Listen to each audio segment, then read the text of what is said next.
कौन सी स्त्री के भाग्य में पुत्र नहीं होता? आइए इसका दूसरा भाग देखते हैं। राजा वीरसेन और महारानी मालवती ऋषि अंगिरा के आश्रम में बैठे थे। वातावरण शांत था। आश्रम के वृक्षों से मंद मंद पवन बह रही थी। चिड़ियों का कलरव गूंज रहा था। ऋषि ने अपने नेत्र मूंद कर ध्यान लगाया और फिर बोले, राजन, रानी, तुमने मुझसे पूछा है कि किन स्त्रियों को पुत्र सुख नहीं मिलता। यह प्रश्न केवल तुम्हारा नहीं बल्कि युगों युगों से स्त्रियां इस पीड़ा को समझने का प्रयास करती रही हैं। भाग्य, कर्म और धर्म का यह गूढ़ रहस्य जानना सरल नहीं, किंतु मैं तुम्हें शास्त्रों के आधार पर कुछ संकेत दूंगा। अधर्म आचरण करने वाली स्त्रियां। ऋषि बोले, जो स्त्रियां अपने जीवन में अधर्म का आचरण करती हैं उनके भाग्य में पुत्र का सुख नहीं रहता। जो पति के प्रति निष्ठावान ना हो, जो छल कपट और पापों के कर्मों में लिप्त हो, जो पर स्त्री या पर पुरुष के प्रति आकर्षित हो, जो घर और कुल की मर्यादा का तिरस्कार करे, ऐसी स्त्रियां पुत्रवती नहीं हो पाती। पुत्र केवल उसी स्त्री की गोद में जन्म लेता है जो पवित्र, सच्चरित्र और धर्मनिष्ठ हो। उन्होंने उदाहरण देते हुए कहा, पूर्व काल में महेश्वरी नाम की एक स्त्री थी। वह धनवान थी किंतु पति की सेवा न करती थी और पापाचार में लिप्त रहती थी। अंततः उसका गर्भ कभी स्थिर न हो पाया और जीवन भर वह पुत्र सुख से वंचित रही। उसके कर्मों का यही परिणाम हुआ। माता पिता की सेवा न करने वाली स्त्रियां। ऋषि अंगिरा आगे बोले, जो स्त्री अपने माता पिता या सास ससुर की सेवा नहीं करती, उनके प्रति कटु व्यवहार करती है, ऐसी स्त्रियों की कोख सूनी रह जाती है। माता पिता की सेवा करना सबसे बड़ा पुण्य है और उसका आशीर्वाद ही संतान का रूप लेकर लौटता है। जो स्त्री इस पुण्य से वंचित होती है वह पुत्रवती नहीं होती। उन्होंने एक कथा सुनाई। एक नगर में वसुधा नाम की स्त्री थी। उसके माता पिता वृद्धावस्था में थे। वो उनसे रूखा व्यवहार करती और उनकी सेवा नहीं करती थी। जब उसका विवाह हुआ तो उसके गर्भ में संतान बार बार गिर जाती। अंततः वह निसंतान रही। यह उदाहरण दर्शाता है कि माता पिता की सेवा न करने वाली स्त्रियां पुत्रहीन हो जाती हैं।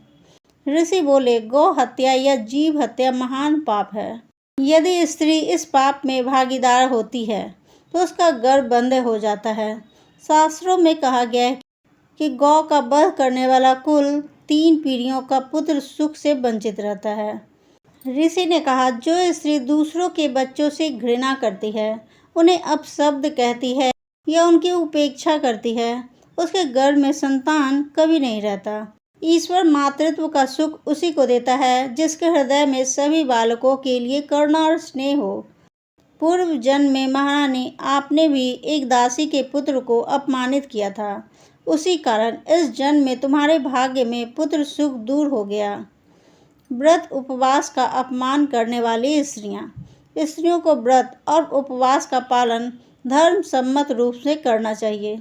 जो स्त्री उपवास की निंदा करती है, देवताओं का अनादर करती है, वह पुत्रवती नहीं होती। प्राचीन काल में मंदोदरी नामक स्त्री ने कार्तिक व्रत का उपहास किया था। फलस्वरूप इसको जीवन में संतान सुख नहीं आया। ईर्ष्या और द्वेष से भरी स्त्रियां। ऋषि अंगिरा ने गंभीर स्वर में कहा, महारानी, ईर्ष्या और द्वेष स्त्री के हृदय को कुलसित कर देती है।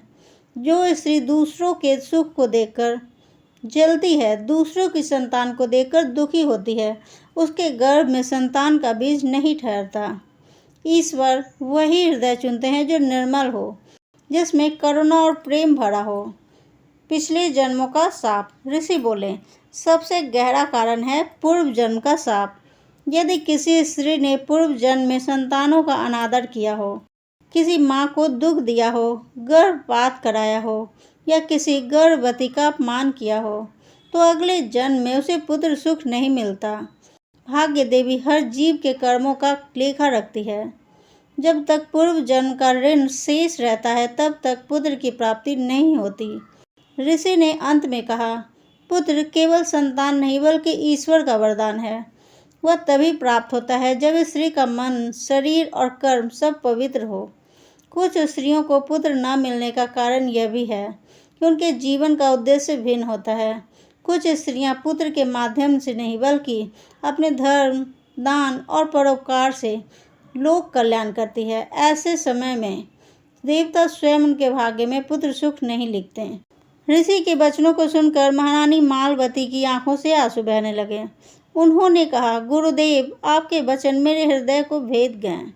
अब मैं समझ गई कि पुत्र का सुख केवल संयोग नहीं बल्कि धर्म और पूर्व जन्म के कर्मों का फल है। यदि ईश्वर ने मेरी गोद सुनी रखी है तो शायद किसी महान उद्देश्य के लिए ही ऐसा हुआ होगा।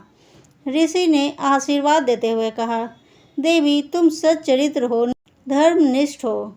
यद्यपि पुत्र तुम्हारे भाग्य में नहीं, पर तुम्हारा जीवन व्यर्थ नहीं है। तुम प्रजा के बच्चों में मातृत्व का सुख पाओगी।